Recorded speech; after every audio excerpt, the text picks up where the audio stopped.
Gobierno Nacional, el Ministerio de Transporte de la Nación, va a financiar 30 estaciones de bicicletas públicas del sistema Mi Bici Tu Bici en la ciudad de Rosario. Esto es producto de la firma de un convenio que se realizó hace algunas semanas en la última visita del presidente de la Nación a la ciudad de Rosario en el marco del programa Capitales Alternas, donde bueno, se firmó este convenio entre Presidencia y la Intendencia. Para nosotros esta llegada o esta inversión que hace Nación aportando al sistema de bicicletas públicas es una oportunidad en la ciudad de Rosario para ampliar la cobertura de ese sistema a barrios en los que hasta ahora no había habido un desembarco de este tipo de movilidad, ¿no? O de las bicicletas públicas, básicamente, de Mi Bici Tu Bici. Si bien no desconocemos que había un proceso de expansión en algunos barrios, por ejemplo, particularmente la zona norte, ligado en ese caso a la temporada de verano, los deportes náuticos, las playas públicas, la Florida, etcétera, etcétera.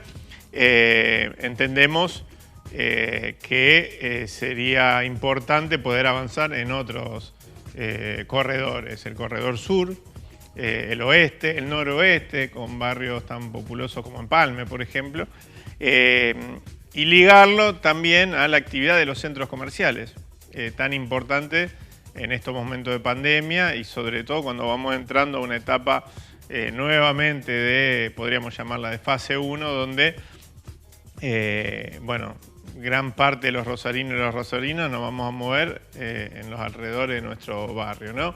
Y acá viene, digo, la discusión en torno a las bicicletas públicas, o no una discusión, digo, la oportunidad que significa tener una forma de movilidad al interior del mismo barrio, no solo para conectar a través de esos corredores a los barrios con el centro de la ciudad, sino en el mismo barrio, entre el centro comercial, la zona más residencial, etc. Los rosarinos han adoptado, muchos de ellos, como forma de movilidad las bicicletas públicas, sobre todo porque en algunos casos a través de un corrimiento a esa forma de movilidad como una opción de vida, y en otros casos fundamentalmente por la crisis del transporte público, ¿no? Así que bueno, lo que se aprobó esta iniciativa, la presentamos, se aprobó, y básicamente lo que promueve es que esas 30 estaciones que va a financiar Nación se vayan instalando en los 5 distritos no céntricos, porque hoy de 63 estaciones, 40 están en el distrito centro. Tiene su justificación fundamentalmente por la actividad económica, comercial, educativa, cultural que hay en el centro y que hace que muchísimos rosarinos vayan y vuelvan, ¿no es cierto?, a su barrio y tengan como epicentro, valga la redundancia, el distrito centro de parte de su vida, ¿no?, durante el día. Entonces se justifica, pero también entendemos que es importante poder ir ampliando y sumando usuarios al sistema de manera concéntrica, porque no tendría ninguna lógica tener hoy la última estación, por ejemplo, en zona sur, la más al sur, es Entre Ríos y Boulevard Seguí. No tiene ningún sentido poner una estación en Las Flores y que quede a semejante distancia. Lo que estamos planteando es ir progresivamente hasta llegar a Las Flores, Barrio de la Carne, 17 de agosto, Cristalería, Empalme, Ludueña, distintos barrios que hoy están lejos de la red de bicicleta, pero llegar en un escalonamiento, en un corredor donde tengas estaciones cerca, que es lo que hace vivir al sistema, ¿no? Lo que votamos es básicamente ese mecanismo de reparto, para que una vez instaladas esas 30 estaciones financiadas por Nación, haya en los 5 distritos no céntricos una cantidad pareja de estaciones ligadas a un criterio demográfico, la cantidad de población. Bueno, el municipio ha presentado una iniciativa reformando la incumplida ordenanza de basura cero, ¿no? Una ordenanza muy loable, muy interesante, porque promueve metas, o promovía metas cuyo objetivo más lejano era el 2020, ya pasó el 2020, de reducción cada vez más de cada vez más reducción de la disposición final de residuos, que enterremos cada vez menos residuos como municipio. Esa ordenanza, si no me equivoco, debe haber sido del 2008, 2009, de esa etapa, lejos de haber cumplido con su objetivo, quedó más lejos, ¿no es cierto?, el objetivo final. Hoy estamos enterrando más residuos que en ese momento. Por supuesto, la sociedad ha cambiado, se ha dado en algún momento un boom de consumo, pero también hemos tenido retraimiento, etc. Bueno, el objetivo del oficialismo, del Ejecutivo Municipal, es plantear nuevas metas. En sí no está mal, de hecho, si pretendemos hacerla cumplir, tenemos que rediscutirla, porque las metas ya se han agotado y no hemos llegado al objetivo planteado. Nosotros vemos el proyecto a trazos gruesos como interesante. Tenemos algunas diferencias, dos puedo nombrar. La primera de ellas es que plantea algunas posibilidades de corrección de las metas y los tiempos que establece. Nosotros entendemos que esto vulnera el espíritu de la norma, porque el espíritu, ¿cuál es? Obligar al ejecutivo, no a este ejecutivo, a los ejecutivos, sucesivos ejecutivos que tengamos de acá, 2030, si no recuerdo mal la fecha, o uno de las fechas, a ir poniendo recursos y esfuerzos para reducir la cantidad de basura que se entierra. Nosotros hacíamos un cálculo en su momento, 2015, 2016, el municipio se ahorraba en ese momento un 20%, es decir, pagaba un 20% menos en disposición final de residuos gracias al trabajo del único actor que en ese momento estaba reciclando en serio residuos secos. Estamos hablando de cartones, etc. Los cartoneros, recicladores urbanos. Entonces, si cumplen una función social,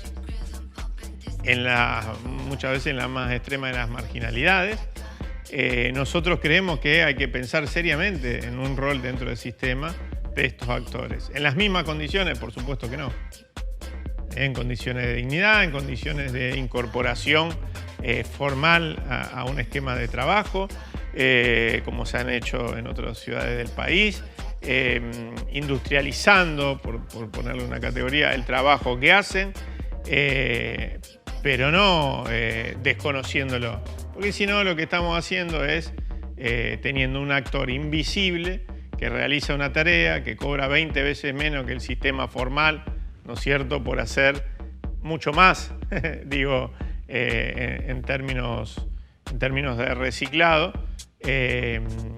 Y la verdad que esto no es saludable para el sistema. Entonces nosotros creemos que hay que darle un rol o reconocerle, arrancar por reconocerle el rol que están cumpliendo, la función, la tarea social que están cumpliendo, la resolución de un problema de la comunidad o de parte de un problema de la comunidad, y poner a todo el sistema a trabajar en serio en el reciclado, ¿no?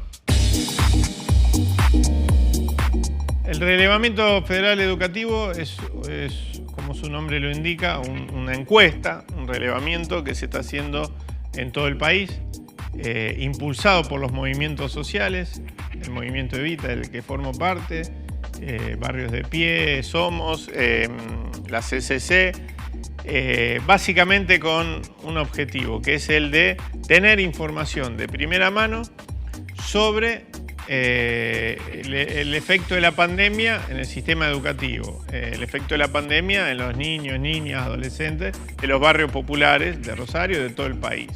Ver cómo juega la conectividad en eso, por ejemplo, ¿no? Si el hecho de no tener clases presenciales, bueno, deja a alguien afuera o no del sistema educativo. ¿Cómo pegó la pandemia en la educación? Básicamente en los barrios populares. De todo esto se desprende para nosotros, ¿no? Primero, que hay que tener una política mucho más agresiva de expansión de la conectividad, ¿no? En la Argentina, en la provincia y en Rosario. Hay una ley de conectividad que hoy está parada en la legislatura provincial por cuestiones mezquinas de la oposición política, que debía ser aprobada, porque eso significa recursos para mejorar la conectividad de nuestros barrios populares, entre otros, y que los chicos, las chicas puedan tener pleno acceso a la educación a distancia, en este caso, frente a situaciones como esta, ¿no? Pero también hay que avanzar en programas que permitan, por ejemplo, que toda la ciudad esté conectada. Hay una ordenanza vigente, que mirá lo paradójico. Rosario, no me acuerdo el nombre exacto, era una ordenanza del ex concejal Jorge Boazo, llamaba Rosario 2010, o sea, estamos en el 2021, ¿no? Pero bueno, tiene sus dificultades, sí, tiene sus dificultades, pero ya a esta altura hay que pensar la conectividad como un derecho humano básico, básicamente porque una parte importante de nuestra vida cotidiana transcurre con una pantalla de por medio. Ni hablar en la pandemia, creo que lo que hizo fue acelerar ese proceso. Entonces, si no, vamos a tener o vamos a profundizar brechas entre ciudadanía de primera y de segunda, de tercera y de cuarta, ¿no? Hay que acortar esa brecha digital.